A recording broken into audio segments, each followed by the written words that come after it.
Estamos en Marcos, hermanos. Abramos nuestra Biblia, el Marcos capítulo número 6.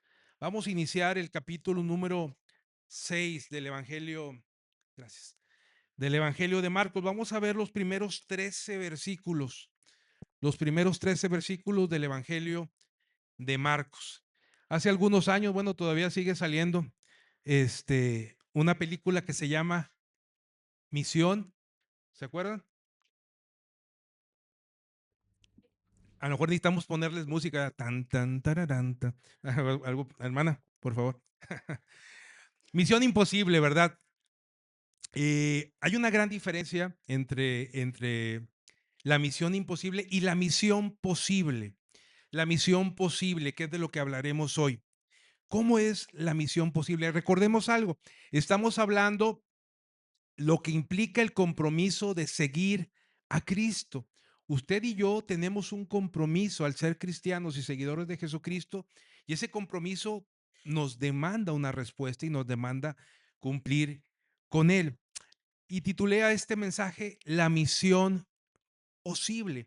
Miren, en nuestra cultura como mexicanos y particularmente en nuestra área metropolitana de Monterrey, difícilmente vemos que se trabaja en equipo. Casi siempre se nos inculca una cultura individualista, el, el destacar los mejores logros. De hecho, véanlo en las escuelas. Bueno, en algunas escuelas, recuerdo, al menos en la época que me tocó a mí, yo supongo que sigue pasando, reconocen a los primeros lugares en calificaciones. Entonces, ¿eso te lleva a qué, mis hermanos? ¿Perdón? Bueno, sí, nos lleva a esforzarnos, pero nos lleva a una situación de una cultura individualista en el cual mi esfuerzo individual es premiado. ¿Cómo? Con un reconocimiento, con una mención por alguna situación, con un premio, con una medalla, con una beca, en fin, con tantas cosas. Cada esfuerzo individual es emocionado. Pero en las cosas de Dios, hermanos, en el reino de Dios, en la misión de Dios, no se nos llama a trabajar desde la soledad. Si fuera así, ¿qué creen? Usted y yo estaríamos como llaneros solitarios en una montaña o solos, por allá deambulando y haciendo la misión de Dios en lo individual. Pero no es así. En el reino de Dios, la misión, y ahorita les explico qué es la misión, se hace en equipo. Y de eso hablaremos hoy. Cómo desde la concepción de Dios, cómo Dios pensó en nosotros como parte de un equipo de trabajo, pero buscando cómo cumplir la misión.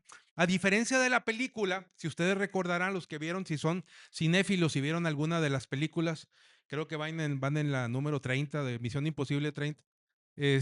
Si vieron alguna de las películas, dirán, tu misión, si decides aceptarla, es esta. Bueno, la diferencia con la película es que la misión para nosotros como cristianos, hermanos, no es si decidimos aceptarla.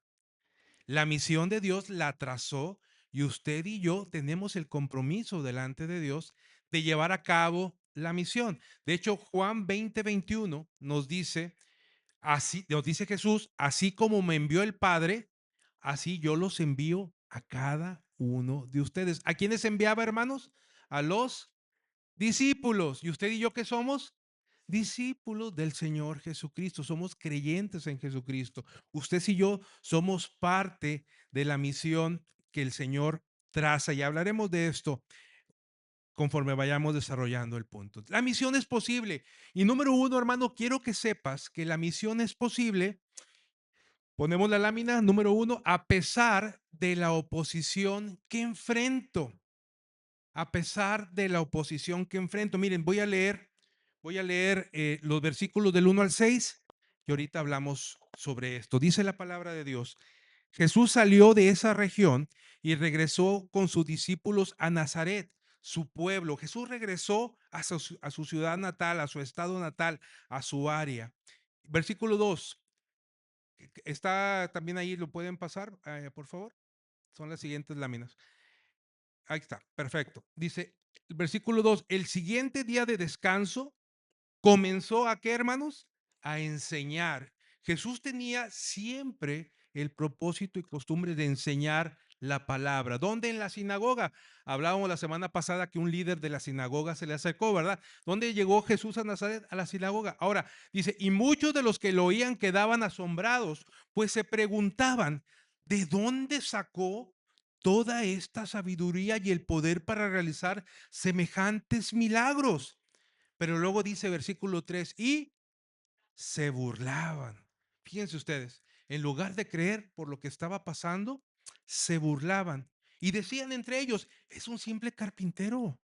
Oye, es el hijo de María y hermano de Santiago, de José, de Judas, de Simón. Y sus hermanas, no nos menciona cuántas, viven aquí mismo entre nosotros.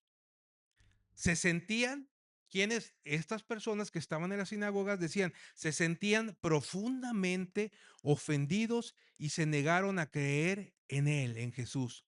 Entonces Jesús les dijo, un profeta recibe honra en todas partes, menos en su propio pueblo y entre sus parientes y su propia familia. Versículo 5, y debido a la incredulidad de ellos, Jesús no pudo hacer ningún milagro allí, excepto poner sus manos sobre algunos enfermos y sanarlos. Y estaba asombrado Jesús de la incredulidad de las personas que estaban ahí. Qué difícil, hermanos, es enfrentar la oposición. ¿Han ustedes enfrentado oposición alguna vez cuando han hablado del Evangelio, cuando han hablado de Cristo, cuando le han dicho a alguien, Dios te bendiga, o cuando le han dicho un texto a alguien, han enfrentado oposición? ¿Sí? Muy bien. Qué difícil es enfrentar oposición. Ahora, es más difícil todavía cuando enfrentamos oposición de la familia, de seres queridos, de amigos que antes nos hablaban y buscaban, pero ahora que saben que somos cristianos, ya ni a las carnes asadas nos invitan, ni a ver el partido de la final de ayer. Ya no nos invitan, ya no nos invitan. ¿Por qué? Porque somos cristianos. ¿Les ha pasado eso, hermanos? Sí, ¿verdad? Eso se le llama oposición. Eso, hermanos, lo vivió Jesús. Eso lo vivió Jesús. Jesús vivió y experimentó oposición al llegar a su tierra.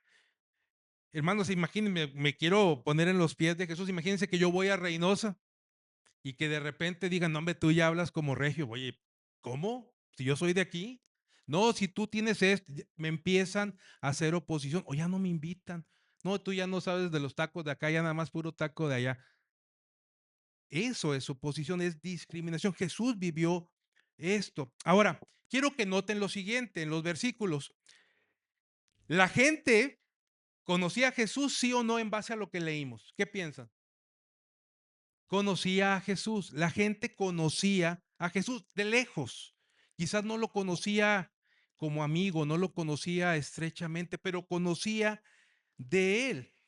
Dice la Biblia, en lo que acabamos de leer, que conocían a sus papás, sí o no. Sí, dice, conocemos a María, no se menciona a José. Seguramente José para ese tiempo ya había muerto. Digo, podemos inferirlo porque ya no se menciona.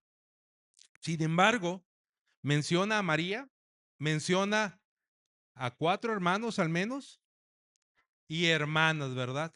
Que pueden ser otras cuatro. Digo, por decir un número. Es decir, la gente conocía a la familia, ¿verdad? Conocía además a qué se dedicaba, ¿verdad? Dice, ¿no es este el carpintero? Conocían su oficio, conocía a qué se dedicaba. Pero luego nos da una característica y dice ahí el versículo 3 que se burlaban de él porque decían, oye, pues si tú eres el carpintero, hombre, conocemos a tus hermanos cómo son de peleoneros, cómo son de buscapleitos, cómo son de maldicientos, cómo son de borrachotes. ¿Cómo tú me vas a estar hablando de Dios? No dice eso la Biblia, ¿verdad? Podemos inferirlo. ¿A qué me refiero con esto, hermanos? En ese entonces, ¿los hermanos de Jesús eran creyentes de él? ¿Sí o no? No. Al inicio del ministerio de Jesús, sus hermanos no creían en Jesucristo. Sus hermanos fueron creyendo en él posteriormente y después vemos a uno de sus hermanos como líder de la iglesia, a otros de sus hermanos escribiendo, incluso Santiago, Judas, hermanos de Jesús, escriben libros de la Biblia, están dentro del canon bíblico, pero ellos al inicio no creían en Jesucristo. Déjenme le digo qué me imagino yo en esta escena.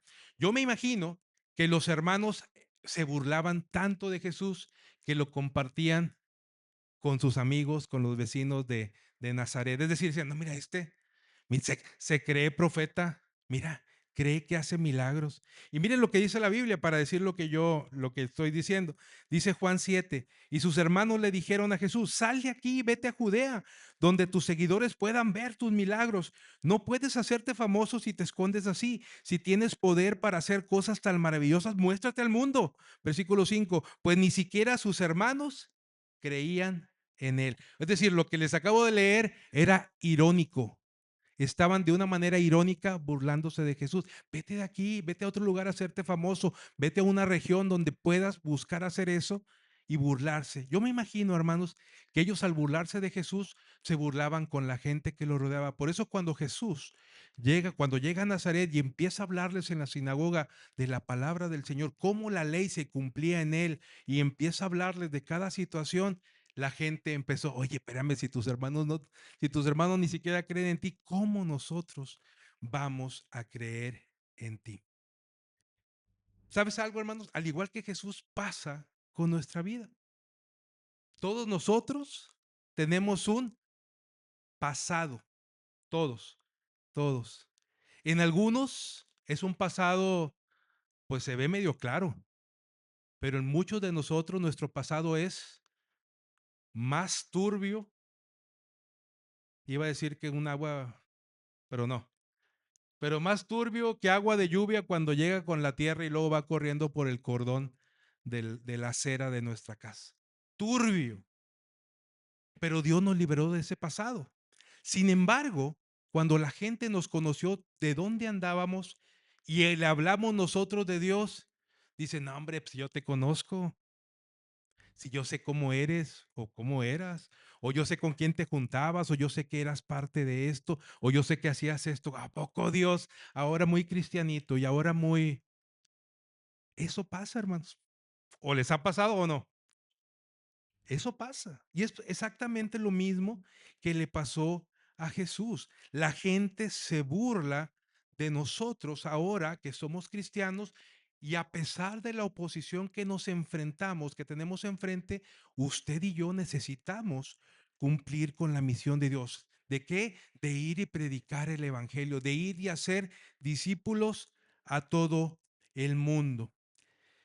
El rechazo, hermanos, que sufrimos, las burlas que podemos sufrir cuando compartimos el Evangelio, déjeme le digo algo, eso no detiene el cumplimiento del plan de Dios.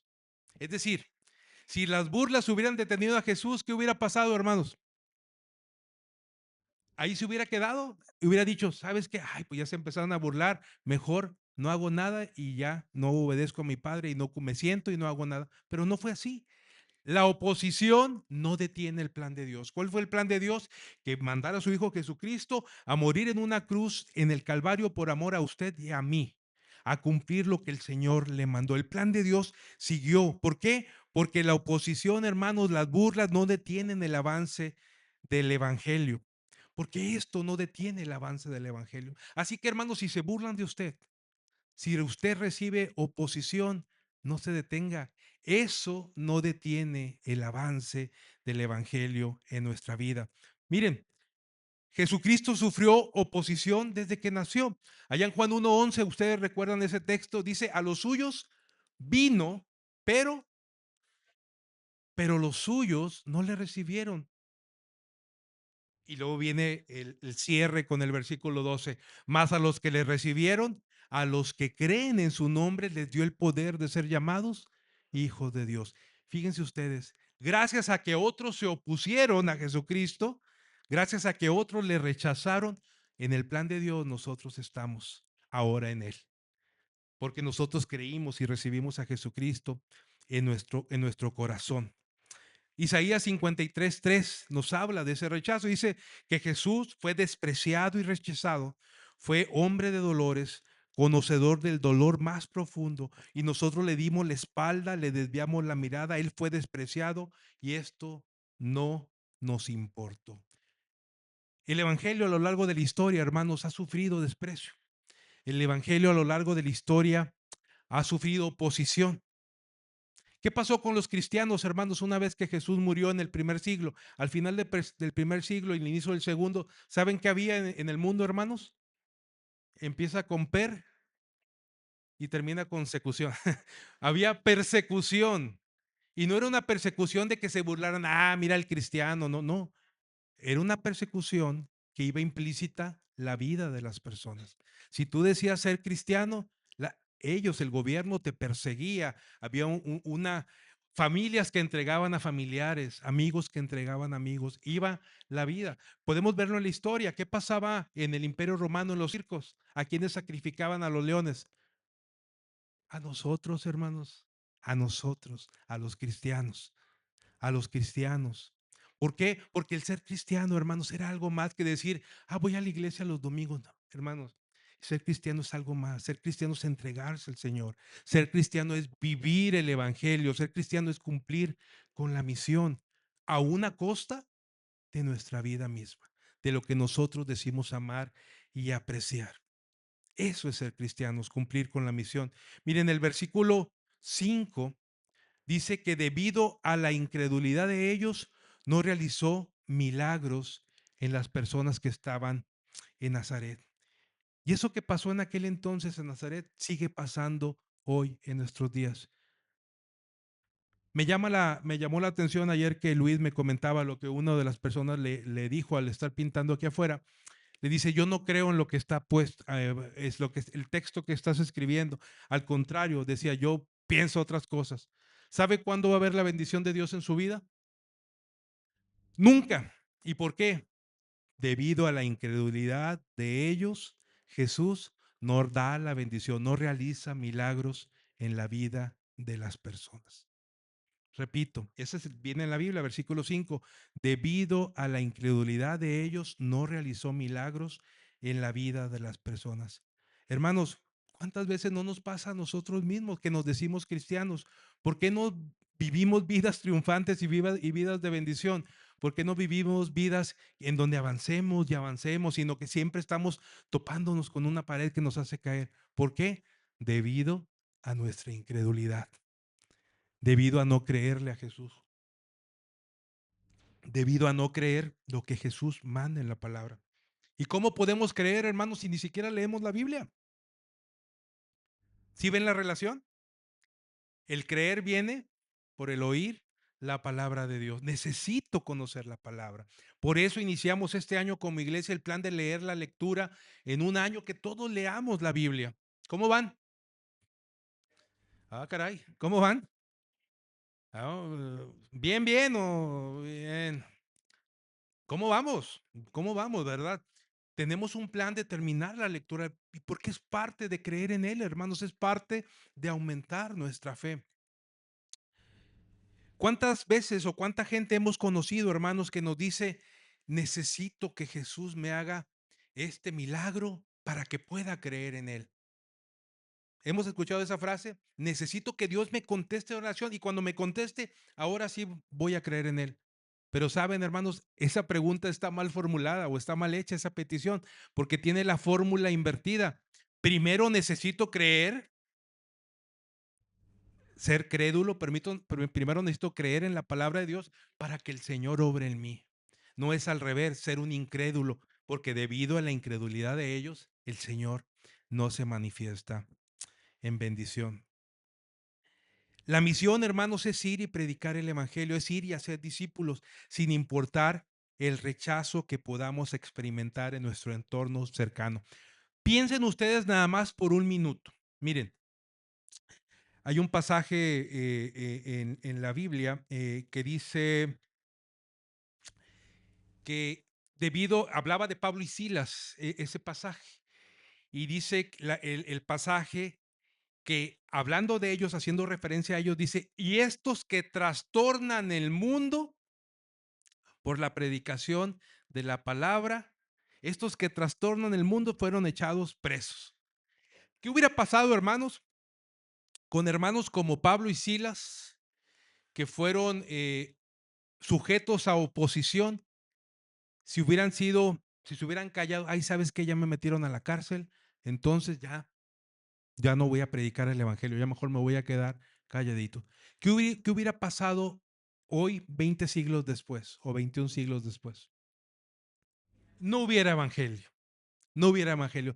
Si gente como nosotros, cristianos del primer siglo que estaban siendo perseguidos, hubieran dejado de predicar y de incumplir con la misión, si hubieran antepuesto su sufrimiento al no predicar y cumplir con la misión, hoy, hermanos, no habría evangelio. Sin embargo, el avance del evangelio, hermanos, en nuestros días es gracias a hombres y mujeres fieles al Señor que a pesar de la oposición que enfrentaron, vieron hacia adelante, dice la Biblia, como viendo al invisible para cumplir con la misión que el Señor les dio, nos dio a nosotros como cristianos. Gracias a la entrega de estos hermanos, podemos hoy, hermanos, estar aquí en un templo y miles de iglesias a lo largo del mundo, a lo largo de México y el mundo están reunidos para alabar a Jesucristo. ¿Por qué? Por hombres y mujeres que estuvieron dispuestos a cumplir con la misión a pesar de la oposición. Así que no importa lo que usted y yo enfrentamos, si la oposición está en casa, oremos por ellos. Si la oposición está con mis pares, con mis amigos, oremos por ellos. Si la oposición está en mi trabajo, oremos por ellos. Si la oposición está donde me desenvuelvo, oremos por ellos. La misión tiene que cumplirse, la misión de compartir el evangelio tiene que llevarse a cabo. Número dos, la misión es posible cuando enfrento y cuando entiendo que la misión es en equipo. Cuando entiendo que lo que Dios me mandó por hacer, hermanos, no lo tengo que hacer yo solo. La misión es en equipo. Y miren, versículos del 7 al 11 dice lo siguiente: reunió Jesús a sus discípulos y comenzó a enviarlos de dos en dos y les dio autoridad para expulsar espíritus malignos. Les dijo que no llevaran nada para el viaje, ni comida, ni bolso de viaje, ni dinero, sino solo un bastón. Les permitió llevar sandalias, pero no una muda de ropa. Les dijo, por todo lugar que vayan, quédense en la misma casa hasta salir de la ciudad. Pero si en algún lugar se niegan a recibirlos o a escucharlos, sacúdanse el polvo de los pies al salir para mostrar que abandonan a esas personas a su suerte. Hermano y hermana, el Señor nos llamó a formar parte de un equipo. Llamó a formar parte de un equipo. No nos llamó, como les decía ahorita, a estar aislados, a trabajar por mi cuenta, a ser llaneros solitarios, sino nos mandó a ser parte de una comunidad de fe. Nos mandó a ser parte de una iglesia. Nos mandó a ser parte de una familia espiritual. Nos mandó a ser parte, hermanos, de un equipo de trabajo. Y esto con el fin de que hagamos la misión. Miren, vean lo que dice la Biblia. Pero nuestro cuerpo tiene muchas partes y Dios ha puesto cada parte justo donde Él quiere. Está hablando de nosotros. Ya hace la analogía de la iglesia con el cuerpo humano y dice, el cuerpo, para los médicos en la clase de anatomía, pues el cuerpo tiene muchas partes, muchos huesos, muchos órganos, muchas funciones. Y dice Pablo, le dice, así como sucede con el cuerpo, Dios puso a cada integrante del cuerpo, a cada miembro de la iglesia, dentro de ese equipo llamado iglesia o dentro de ese equipo llamado cuerpo, para hacer lo que el Señor tiene destinado para él, para hacer su función. Fíjense ustedes, el pasaje nos dice que Jesús lo reunió en la NTV, en la traducción 60 nos dice que Jesús llamó a sus discípulos, ¿verdad? Hermanos, cuando Jesús nos reúne, cuando Jesús nos llama, significa que primero tenemos que estar con Él. ¿Qué pasó con los discípulos cuando Jesús les llamó? Estuvieron con Él.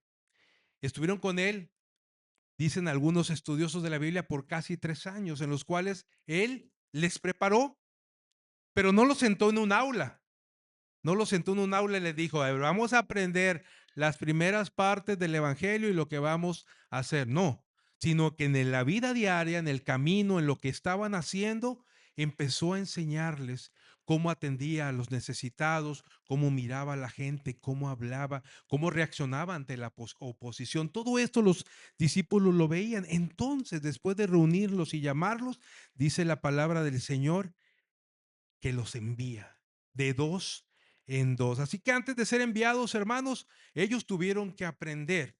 Tú y yo, hermanos, al igual que estos discípulos, somos sus discípulos y necesitamos conocerlo a Él. Necesitamos, como sus discípulos, caminar con Él, verlo actuar en nuestra vida, verlo actuar en cada situación que enfrentamos. ¿Cómo vamos en eso usted y yo? ¿Estamos conociendo a Jesús? ¿Estamos aprendiendo de Él? ¿O estamos distrayéndonos con cualquier situación? Porque de repente se nos habla de Jesús, pero prefiero estar platicando con alguien de al lado, o prefiero estar haciendo otro tipo de situaciones, o distrayéndome con un teléfono celular. ¿Cómo estás tú? ¿Cómo está tu vida? ¿Qué estás haciendo en ese tipo de situaciones? Jesús, hermanos, pudo enviarlos de uno en uno. ¿Nunca han pensado en eso? Puedo decirle, a ver, Pedro, tú te vas para Podaca. A ver, Juan, tú te vas para Escobedo. A ver, tú, Felipe, te vas para allá. A ver, tú, Judas, tú te vas a Monterrey, al SAT, porque tú eres el contador. A ver, tú, el otro Judas, te vas a Santa Catarina. Él pudo haberlos mandado de uno en uno. Sin embargo, dice la palabra de Dios que Él los mandó de dos en dos. ¿Y esto por qué, hermanos?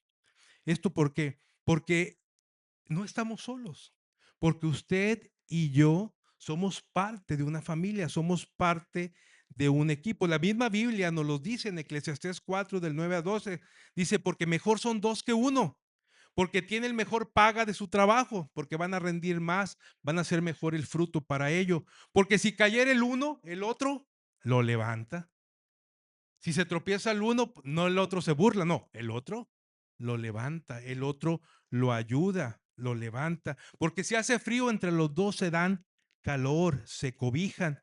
Y si alguno prevaleciere contra, y si alguien prevaleciere contra uno, pues dos lo van a resistir, se pueden ayudar. Imagínense que vienen a asaltar a uno, pues entra el otro al quite y puede ayudarle. Es lo que nos dice la Biblia. Es mejor dos que uno. A veces este versículo lo utilizan mucho para las bodas, ¿verdad? Y para los noviazgos. Y sí, pero no está hablando de esto la Biblia. Pero es mejor dos que uno, porque somos un equipo. No es lo mismo, hermanos, ir a compartir el Evangelio solo, a que vayamos todo como familia Betel a poder compartir el Evangelio, a que vayamos en equipo. Vean ustedes los viajes misioneros de Pablo como ejemplo. Pablo se fue solo, tenía la capacidad de irse solo. Uy, el cuate era maestro de la ley, o sea, se la sabía de todas, todas, instruido bajo los pies del mejor rabí que había en su tiempo, que se llamaba, oigan, si conocen, Gamaliel, ¿verdad? Instruido bajo los pies de Gamaliel. Era la mejor escuela. Imagínense que hablando aquí en términos de Monterrey, pues estudió en el TEC, ¿verdad? O estudió, bueno, para que no nos sintamos mal los de la uni, estudió en la uni. Pablo, o estudió en la UDEM para que nadie se sienta mal. Es decir, estudió en las mejores escuelas, pero por si fuera poco, cuando Jesús le llama, cuando se le aparece en ese camino a Damasco y le llama, Saulo, Saulo, ¿por qué me persigues? El Señor le instruye y por 3 años, el Señor le instruye directamente, cara a cara, en su presencia en el desierto, Dios le habla y le instruye. Vuelvo a hacer la pregunta, ¿Pablo pudo haber ido solo? Hasta él mismo dice, yo era fariseo de fariseos, el más inteligente de mi clase, yo tenía el título honorífico, el mayor que hubiera en mi época. ¿Él pudo haber sido solo? Sí. Sin embargo, si leemos sus viajes misioneros, en el primero, ¿con quién se fue? Empieza con ver. Nada más está que les dé tantito el puche. Empieza con Bernabé. Pero después del primer viaje misionero, cuando van a iniciar el segundo, por ahí Bernabé y Pablo se molestan por causa de Juan Marcos, que Bernabé quería que lo llevaran y que Pablo no quería. Pues Bernabé se va con Marcos del que estamos estudiando el libro, el Evangelio, y Pablo se va con Silas. No se fue solo. Ahora, vean, cuando leamos la Biblia, hermanos, veamos cómo trabaja. ¿Iba Pablo solo regularmente? ¿Nada más iba Pablo y Silas? No, cuando llegaba a cada ciudad, había un grupo, había un equipo que estaba con ellos, que les atendía, que les seguía, que aprendía, que hacían la labor de dar el evangelio en equipo. ¿Por qué? Porque eran parte de un equipo, porque estaban juntos haciendo la, la obra de Dios. Eran parte del equipo. Y podemos ver cualquier situación y nos vamos a dar cuenta en la Biblia cómo todo el evangelio y la forma se da a través de los equipos, de trabajar en equipo. Somos una familia, hermanos.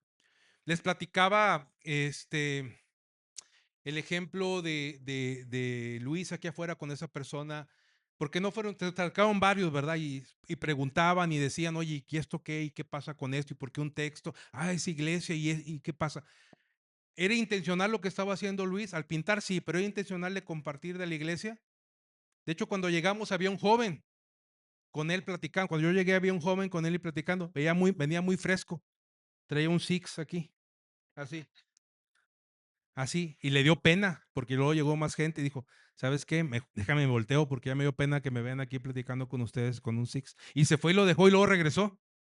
Y para platicar, seguir platicando con Luis. Y empezó a hablar y preguntar, oye, yo quiero saber, me interesa ver. ¿Fue intencional lo que él está haciendo para predicar el evangelio? Sí y no, así es intencional porque pensamos que quien lo lea, pero él estar pintando no era intencional.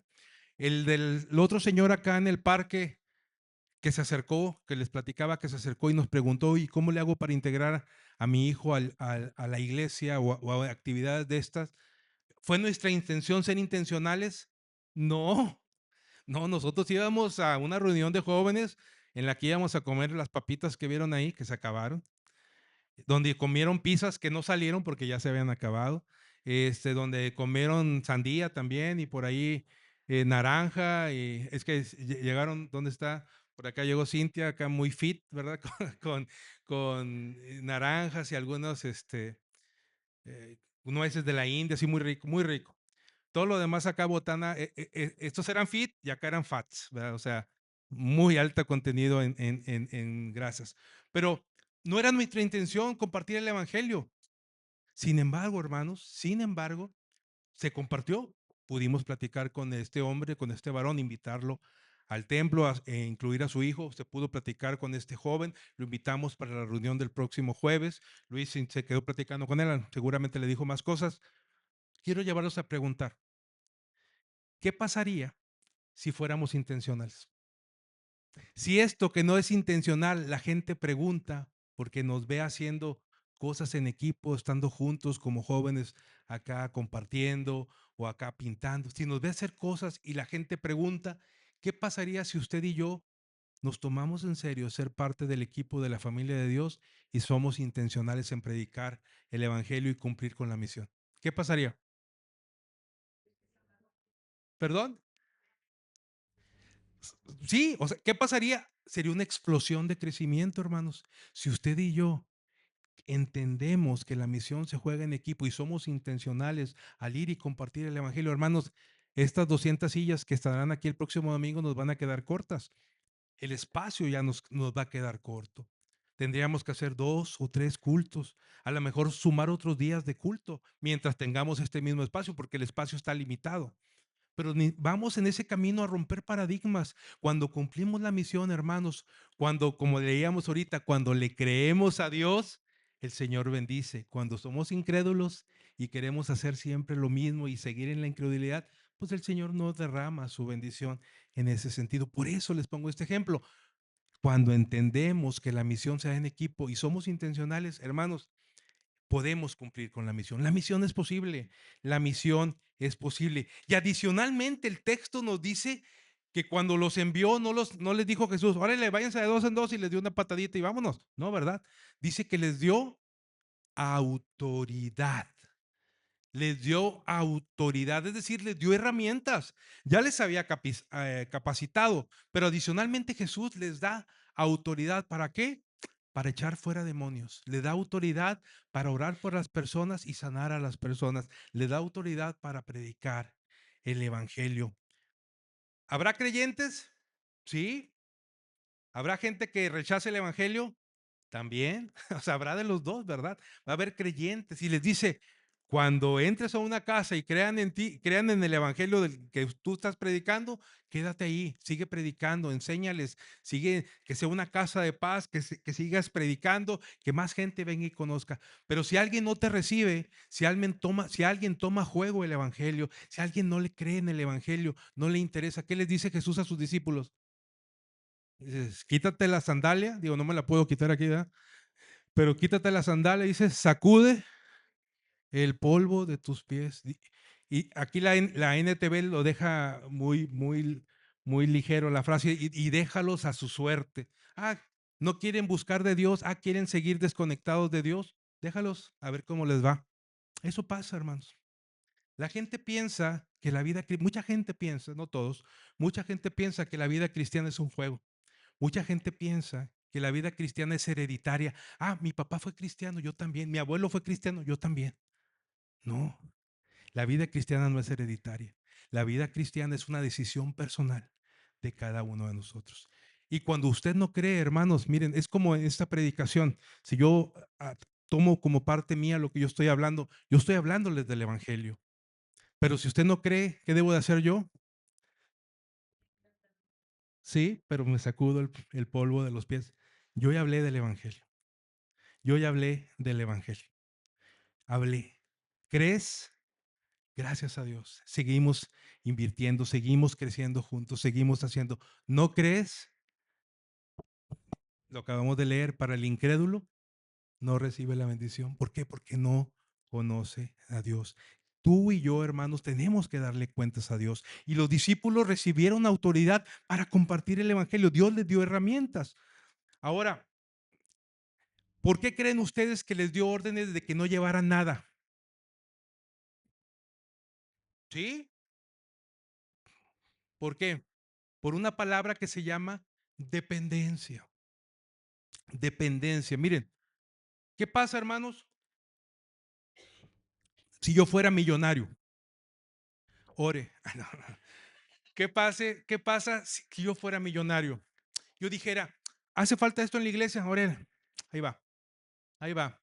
Hace falta abrir una misión en Europa, como dice la hermana. Hace falta, ahí va. Pero entonces mi dependencia de Dios, ¿dónde estaría? Sería nula, porque yo tengo el recurso para proveer. Yo tengo el recurso para hacer esto. En cambio, cuando no lo tengo, ¿qué tengo que hacer, hermanos? Orar, buscar a Dios, depender de Él. Señor, reconozco que todo lo puedes, reconozco que de ti vienen las riquezas, reconozco que de ti viene esto. Oramos para que nos proveas. ¿Sí ven la diferencia? Por eso Jesús les dice, porque lo leemos a primera instancia y parece, no, nos suena raro. No lleves lonche para el camino. Iban a pie, no iban en carro, recuerden, hermanos. Iban a Cancún a pie. Pues imagínense cuánto tiempo les iba a llevar. Iban a pie, no iban en carro, no eran viajes cortos, eran caminando. Y les dice Jesús, no lleven lonche para el camino, no lleven comida. Les permitió llevar sandalias, dice, pero no les permitió llevar otra muda. Es decir, vas a llevar tu propia ropa, pero vas a depender de mí que donde vayas te van a dar de comer. Donde vayas te van a alojar, a hospedar. Donde vayas te van a dar otra ropa. Donde vayas te van a proveer. Eso es lo que Dios le está diciendo. Y no porque esperaba de que la gente buena del otro lugar le fuera a dar, sino porque Dios mueve los corazones de las personas, porque Dios mueve las intenciones del corazón, porque Dios mueve la atención. Pero ¿qué busca de nosotros, hermanos? Dependencia de Él. Busca que le busquemos. Busca que no nos sintamos autosuficientes. El principal error de nuestra generación, mis hermanos, es que nos pensamos que todo lo podemos, que nos creemos autosuficientes. Necesitamos de Dios. Usted y yo necesitamos de Dios, necesitamos depender de Dios en todos los sentidos, buscarle en todo momento, aprender de Él, conocerlos. Nunca, hermanos, vamos a terminar de conocer a Dios, nunca, nunca. Jesús nos enseña, hermanos, que la fe, nuestra fe se desarrolla conforme dependemos de Él. Cuando lo busco porque tengo una necesidad, cuando lo busco porque sé que Él es el único capaz de derrotar el cáncer que está en mi vida. Cuando lo busco, cuando sé que Él es el único capaz de restaurar la situación familiar que enfrento. Cuando sé que Él es el único capaz de cambiar la mente y el corazón de mi hijo descarriado, de mi hija descarriada, de mi hermano que no le conoce, de mi hermana que no le conoce. Cuando Él es el único capaz, cuando reconozco que si lo hubiera tomado en cuenta, mi vida actual no estaría así. Y cuando lo busco para que Él restaure mi vida. Sí me explico con lo que les quiero decir. Necesitamos depender de Dios. Y lo mismo pasa con la misión. Cuando yo dependo de Dios y formo parte del equipo, me doy cuenta que la misión no es mía. ¿De quién es la misión? De Dios. Y cuando dependo de Él, Él suple lo necesario para poder compartir. Hace unas semanas me decía mi hermana Silvia Garza, estábamos en el hospital y me decía, hermano, hay que comprar folletos. Me decía, hermana, hay que comprar folletos. ¿Por qué? Porque los que teníamos, que estaban guardados ahí en una caja, no sé por cuánto tiempo, ya se terminaron. Yo le decía, hermanos, sí, vamos a comprarlos. ¿Y qué creen, hermanos? Cuando dependemos de Dios, pues ya me regalaron 6,000 folletos. 6,000. Con el compromiso de entregarlos antes y durante el Mundial.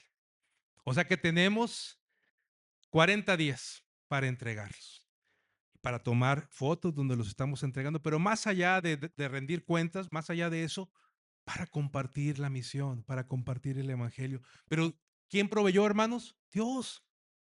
Dios a través de relaciones, Dios a través de ministerios que nos permite ir conociendo, que se abren puertas y al día de hoy nosotros, ¿ustedes creen, hermanos, que es casualidad que estemos a unas cuantas cuadras del Mundial?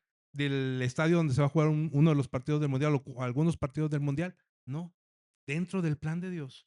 Él nos tenía aquí y ahora podemos compartir de esto. Por eso necesitamos depender de Dios. Como iglesia necesitamos depender de Dios. Queremos que esto crezca en número, queremos que Dios haga maravillas, necesitamos depender de Dios. La obra no es de usted ni mía, no es personal. Ay, no es lo que está haciendo el pastor, lo que está haciendo tal hermano, no, es la gracia de Dios, hermanos, quien nos sustenta. Dios es quien pone las ideas, Dios es el que da los recursos, Dios es el que pone las intenciones. Por eso, para que un ministerio sea efectivo, necesitamos depender de Dios. De Él viene toda la fuente de gracia. Por eso dice Filipenses 4, mi Dios pues suplirá todo lo que nos falte conforme a sus riquezas en gloria. ¿Quién lo va a proveer? Dios.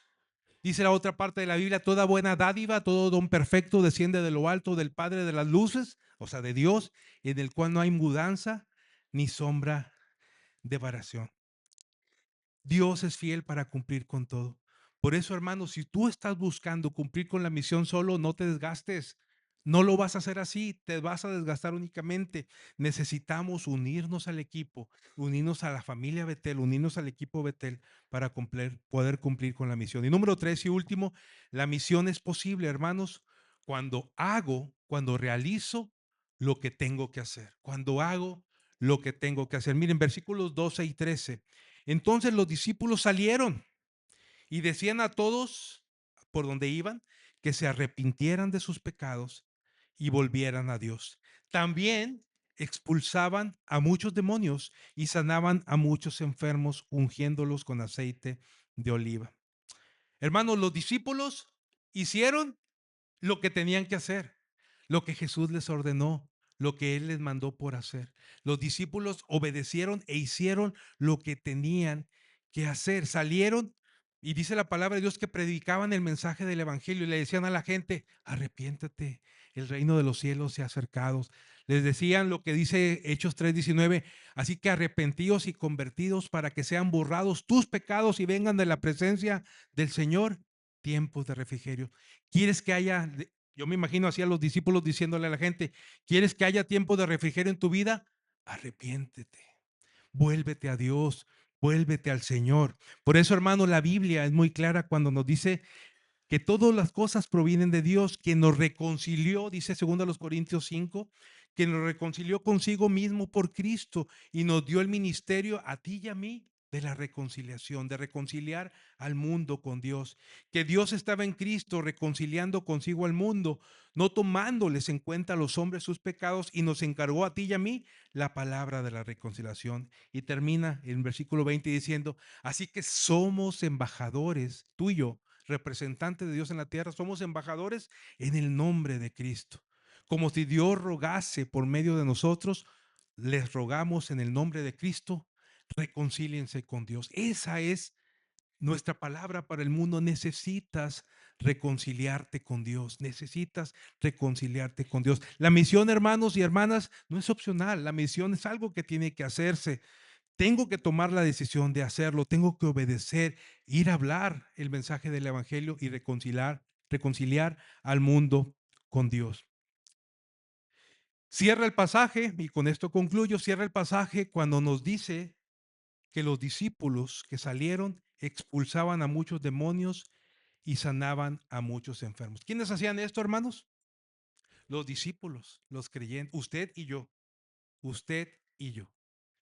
Somos llamados también a ir a liberar a la gente, a expulsar demonios, a sanar enfermos con el mensaje del Evangelio. Los discípulos, como resultado de la obediencia al poder y al amor de Dios, manifestaban en sus vidas lo que era Dios para ellos, y lo ponían en práctica. Así como decía el profeta Isaías, y lo repitió Jesús en Lucas 4, cuando dice, el Espíritu del Señor está sobre mí, porque me ha ungido para llevar la buena noticia a los pobres, el Evangelio.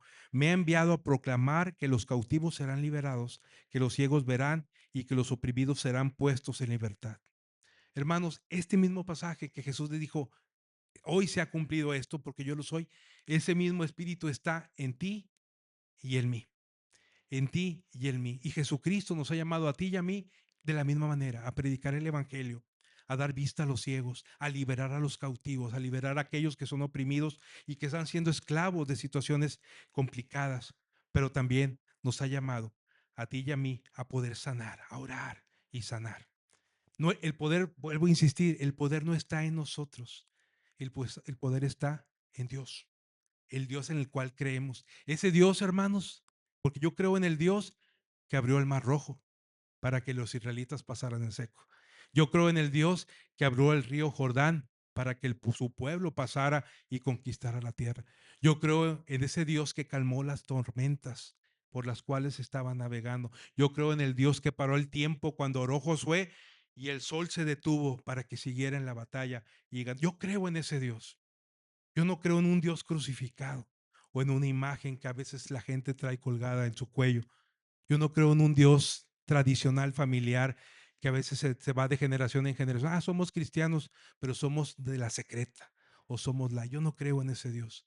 Yo creo en el verdadero Dios que nos manda en misión a ti y a mí, en el verdadero Dios que nos lleva y que nos insta a que vayamos y prediquemos el Evangelio y que hagamos su obra, que hagamos los milagros que Él nos manda. Así que concluyendo, hermanos, la misión es posible a pesar de la oposición que enfrentamos. La misión es posible cuando entiendo que la misión se hace en equipo, cuando entiendo que soy parte de un equipo. Y la misión es posible cuando hago lo que tengo que hacer. ¿Queda claro, mis hermanos? Oramos. Señor, gracias, Padre. Gracias, Padre, por tu palabra. Gracias porque nos hablas. Y gracias, Padre, porque nos da la oportunidad de poder servirte.